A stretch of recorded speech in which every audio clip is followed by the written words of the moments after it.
नमस्कार विद्यार्थी मित्रांनो, मी श्रीमती सोनाली शिरोडे। आज आपण क्लास 6 या वर्गासाठी लेसन पाहणार आहोत, द माऊस मर्चंट। मागील व्हिडिओमध्ये आपण द माऊस मर्चंट याचे पॉइंटर्स पाहत होतो। आता त्याचे नेक्स्ट पॉइंटर या ठिकाणी आपण लर्न करणार आहोत। तर या ठिकाणी पॉइंटर्समध्ये क्वेश्चन नंबर 5 या ठिकाणी आज आपण पाहणार आहोत।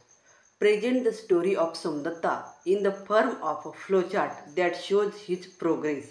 या ठिकाणी नोटबुकमध्ये तुम्हाला सोमदत्ताची जी काही स्टोरी आहे त्या स्टोरीचे काही पिक्चर्स दिलेले आहेत। तर त्या पिक्चर्सवरून आपल्याला या ठिकाणी एक एक सेंटेन्स तयार करायचं आहे आणि सेंटेन्स तयार करून या ठिकाणी आपल्याला हा जो फ्लोचार्ट आहे तो बघून आपल्याला या ठिकाणी सेंटेन्स हे तयार करायचे आहे। मग पुस्तकात तुम्ही तो फ्लोचार्ट या ठिकाणी पाहू शकता। तर हा आहे फ्लोचार्ट। या ठिकाणी त्यांनी चित्र दिलेले आहे। मग या चित्रावरून आपल्याला सेंटेन्स हे या ठिकाणी तयार करायचे। या ठिकाणी बाण दाखवले, या बाणाप्रमाणे हे सेंटेन्स आपल्याला तयार करायचे। तर या ठिकाणी हे पहिलं चित्र, हे सेकंड, हे थर्ड, हे फोर्थ, हे फिफ्थ, हे सिक्स, हे 7 आणि 8। मग या ठिकाणी ही स्टोरी आपल्याला तयार करायची। तर हे सेंटेन्स मी या ठिकाणी तयार केलेलं आहे। मग पहिल्या चित्राचं फर्स्ट पिक्चरचं first sentence, Somdatta borrowed a dead mouse from a rich merchant. सोमदत्ताने एक मेलेला उंदीर हा त्या श्रीमंत व्यापाऱ्याकडून त्या ठिकाणी त्याने घेतला। Then second picture, the shopkeeper gave him 2 handful of gram. मग तो उंदीर घेऊन जात असताना एका शॉपकीपरने त्याला सांगितलं की तू हा उंदीर मला दे आणि मी त्याबद्दल तुला 2 हँडफुल ऑफ ग्राम एवढे हरभरे तुला मी देतो। मग पुढे, the labourer gave him stick from his gram. त्यानंतर ते जे काही 2 हँडफुल ऑफ ग्राम होते तर ते मूठभर हरभरे त्याने भाजले आणि विकण्यासाठी तो उभा राहिला। मग ते हरभरे त्याच्याकडून लेबरर म्हणजे जे काही मजूर आहेत, मजूर त्याच्याकडून ते हरभरे विकत घेऊ लागले आणि त्याच्याबद्दल त्याला स्टिक हे देऊ लागले। He bought more gram and sold. आणि हळूहळू तो रोज ते हरभरे घ्यायचा, ते भाजायचा आणि भाजून त्या ठिकाणी विकायचा। त्यानंतर next, he bought all the wood from market. मग त्याला त्या ग्रामच्या बदल्यात त्या ठिकाणी स्टिक मिळायच्या, तो त्या स्टिकची मुळी करायचा आणि ती मार्केटला जाऊन विकायचा। He bought all the wood from मार्केटला जाऊन तो ती विकायचा। A potter gave him pots and pitchers. आणि त्याचप्रमाणे त्या ठिकाणी ही जी मुळी आहे तर ही मुळी त्याच्याकडून कुंभार जे राहतात ते विकत घ्यायचे, कारण त्यांना भांडे बनविण्यासाठी भट्टी पेटवावी लागायची आणि त्या भट्टीसाठी त्यांना त्या ठिकाणी लाकूड लागायचं। Somdatta setup his on shop and became rich. हळूहळू सोमदत्ताने आपला जो काही बिझनेस आहे तो वाढवत गेला आणि त्याचं स्वतःचं एक दुकान त्याने त्या ठिकाणी त्या मार्केटमध्ये तयार केलं। He made golden Mouse. आणि दुकान खूप छान चालू लागलं। त्याच्यानंतर तो खूप श्रीमंत झाला आणि त्याने एक गोल्डन माऊस तयार केला and gave to the rich merchant.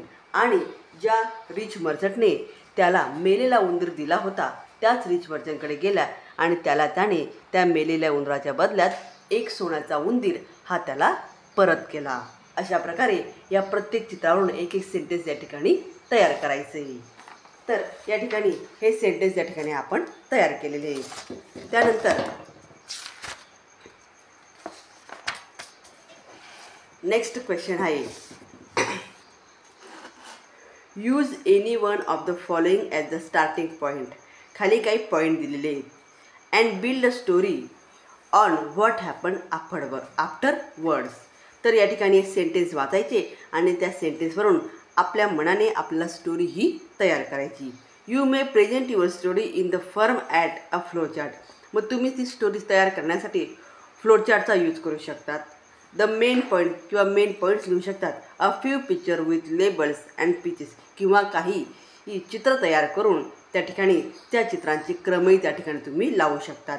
अशा प्रकारे या ठिकाणी हे एक एक पॉईंट्स दिला आहे आणि त्या पॉईंट्सवरून आपण स्वतः एक स्टोरी तयार करायची आणि ती स्टोरी तुम्ही मेन पॉईंट्समध्ये म्हणजे वाक्याच्या स्वरूपात लिहिता येईल किंवा अ फ्यू पिक्चर्स किंवा काही चित्र काढायचे.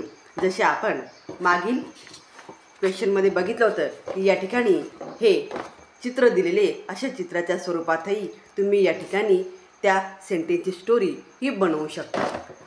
तर मग त्यांनी सेंटेन्स कोणते कोणते दिलेले आहेत. तर फर्स्ट सेंटेन्स आहे children were playing cricket in the street. काही मुलं हे रस्त्यावर खेळत आहे. Their ball went in through Kale aunty's window. आणि त्यांचा जो बॉल आहे तर हा काळे आंटीच्या विंडोमध्ये गेला आहे. त्या खिडकीतून तो घरात गेला. मग या सेंटेन्सवरून तुम्हाला जेही काही चित्र काढता येतील ते चित्र तुम्ही वेगवेगळे चित्र काढायचे आणि त्या चित्रांचे क्रम हे या ठिकाणी लावायचे. सेकंड आहे Anish planted a mango seed on a hill. त्याचप्रमाणे अनिशने एक मँगो सीड या ठिकाणी पेरलेली म्हणजे एक आंब्याची बी या ठिकाणी लावली आणि मग तिथून पुढे त्या बीचं काय होतं हे आपल्याला चित्राच्या स्वरूपात तुम्ही या ठिकाणी सांगू शकतात आणि त्या चित्रांचे क्रम या ठिकाणी लावायचे. त्यानंतर Anisha built a robot to do her housework. अनिशा आपल्या घरामध्ये एक रोबोट त्या ठिकाणी ती स्वतः तयार करते. Sai found an ear of corn in her backyard. साईने आपले जे काही बॅकयार्ड आहे म्हणजे मागील अंगण आहे त्या अंगणामध्ये त्याने कॉर्न हे शोधून काढलेले. नंतर 5 a leaf fell on Chicken Licken's head. त्या ठिकाणी झाडाचं एक पान आहे आणि ते त्या चिकनच्या हेडवर पडलेलं आहे. तर असे त्यांनी एक एक सेंटेन्स दिलेले आणि या सेंटेन्सवरून पुढे काय घडेल हे आपण आपल्या मनाने तयार करायचं आणि काय घडेल हे तुम्ही चित्राच्या स्वरूपात सेंटेन्सच्या स्वरूपात या ठिकाणी लिहू शकता. तर विद्यार्थ्यांनो, अशा प्रकारे द माऊस मर्चंट याचे पॉइंटर्स या ठिकाणी मी एक्सप्लेन केलेले आहे. व्हिडिओला लाईक करा, शेअर करा आणि चॅनलला सबस्क्राईब केलं नसेल तर सबस्क्राईब करा. थँक्यू.